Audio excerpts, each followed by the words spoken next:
Soy hijo de padre Cama y de madre Achuar. Vivo aquí en la Amazonía peruana, en el bajo río Marañón. Espíritu. Agua. Cucamano Catupi. Los cocamas aparecen. Yo llevo aproximadamente 17 o 18 años en la radio y desde que ingresé a la radio, junto con otros compañeros, hemos tenido el sueño de trabajar por nuestros pueblos, de trabajar por la Amazonía. Nos parece bastante importante que si pensamos en defender la Amazonía, los pensemos principalmente desde el punto de vista de los pueblos indígenas. Todas las demás ayudas que hayan serán importantes, pero si no la pensamos desde la espiritualidad, desde estas formas de sentir, de mirar la Amazonía, va a ser casi imposible que podamos salvarla. Entonces, para nosotros la Amazonía en realidad tiene dueño. Por ejemplo, las madres de las cochas son dueños de las cochas. Las madres o espíritus de los ríos son dueños del río. Las madres y los espíritus del bosque son dueños. Y cada espacio y territorio tiene dueño, no está abandonado. Y este concepto de dueño desde los pueblos indígenas no significa derecho de propiedad, no significa que yo soy propietario de ese espacio, de ese territorio o de cualquier otra forma de vida en la Amazonía. El término de dueño significa que soy capaz de cuidarlo, soy capaz de protegerlo para compartirlo. Nosotros nos pensamos como las únicas personas, las únicas gentes que habitamos en esta zona, en la Amazonía, pero no es verdad. Entonces nosotros compartimos parte de esta responsabilidad del cuidado de la Amazonía y precisamente porque somos parte nada más de la Amazonía, no somos ni dueños de esta vasta región amazónica, sino simplemente también como otras formas de vidas existimos en esta Amazonía. Por lo tanto, respetar esas otras formas de ser gente y aprender de ellas en su relación con la naturaleza y el cuidado de la misma es muy importante si queremos salvar la Amazonía, si queremos salvarnos nosotros mismos. En los últimos años, el movimiento ecologista en el mundo ha sido muy fuerte y han emprendido campañas, marchas que vemos con buen ojo y con mucho cariño. Sin embargo, cuando pensamos en la Amazonía, tenemos que introducirnos en esta forma de pensar de los pueblos. Por ejemplo, no se puede pensar en los ríos, en salvar los ríos, si no entendemos la complejidad de las relaciones entre los pueblos y el río. Las madres, las gentes que viven allí, las ciudades y toda la oralidad que lo que hace es expresar el contenido, el significado y la importancia que tienen los ríos para todos los pueblos.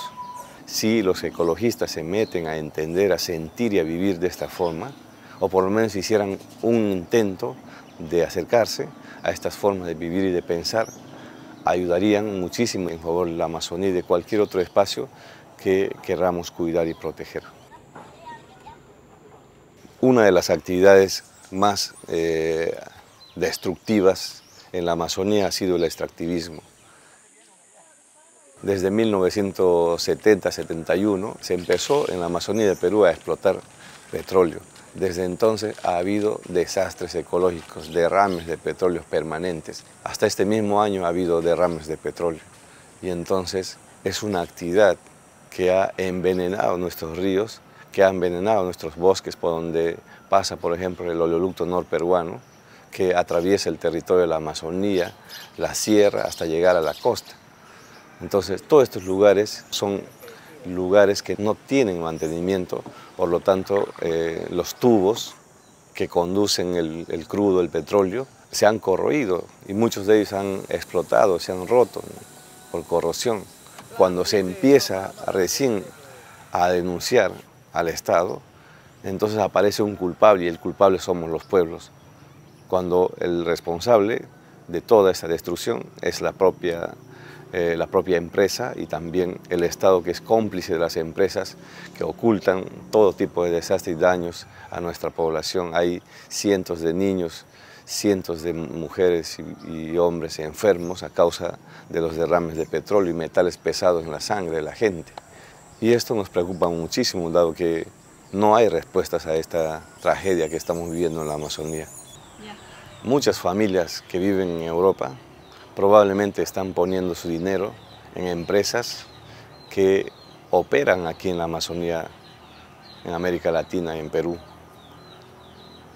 Muchas de esas familias no saben cómo se está utilizando su dinero, no les cuentan, no les explican. Quiero decirles a todas esas familias en Europa que no se preocupen solamente en sus ganancias, porque mientras ganan su dinero, mientras invierten y ganan, incrementan su capital, aquí lo que traen es muerte, lo que traen es destrucción. Hay otro concepto en la Amazonía que se está difundiendo desde hace un buen tiempo y es el concepto del buen vivir, que nace desde los pueblos indígenas para proponérselo a los gobiernos, a los estados, que las formas de vida de los pueblos no son como se vive en las ciudades, en estas grandes metrópolis. Hablar del buen vivir significa incorporar todos estos elementos propios de la vida, del pensamiento, de los sentidos, del sentir de los pueblos a la vida diaria. Entonces se ha ido perdiendo estos elementos debido a que los propios gobiernos han ido transformando a su propio antojo el buen vivir.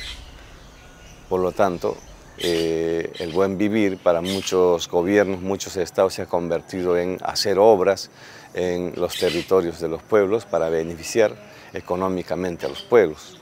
Lo único que se busca aquí es llegar a un acuerdo donde el Estado y los gobiernos puedan seguir explotando la Amazonía y los pueblos también puedan ir metiéndose poco a poco en esta forma de vida del capitalismo, de consumismo y de vaciedad, ¿no? Yo sueño con que mis hijos puedan tener un espacio limpio, bonito, lleno de alegría, de naturaleza limpia. Desde mi casa puedo ver el río Marañón, escuchar el canto de los pájaros y me gustaría que mis hijos también pudieran disfrutar de una vida así, que pudieran pescar, que pudieran alimentarse de ricos pescados y otros alimentos más que la Amazonía nos provee y que si lo hacemos responsablemente podemos vivir en armonía y felices. Les mando un abrazo desde el pueblo Cucama, aquí en la Amazonía de Perú.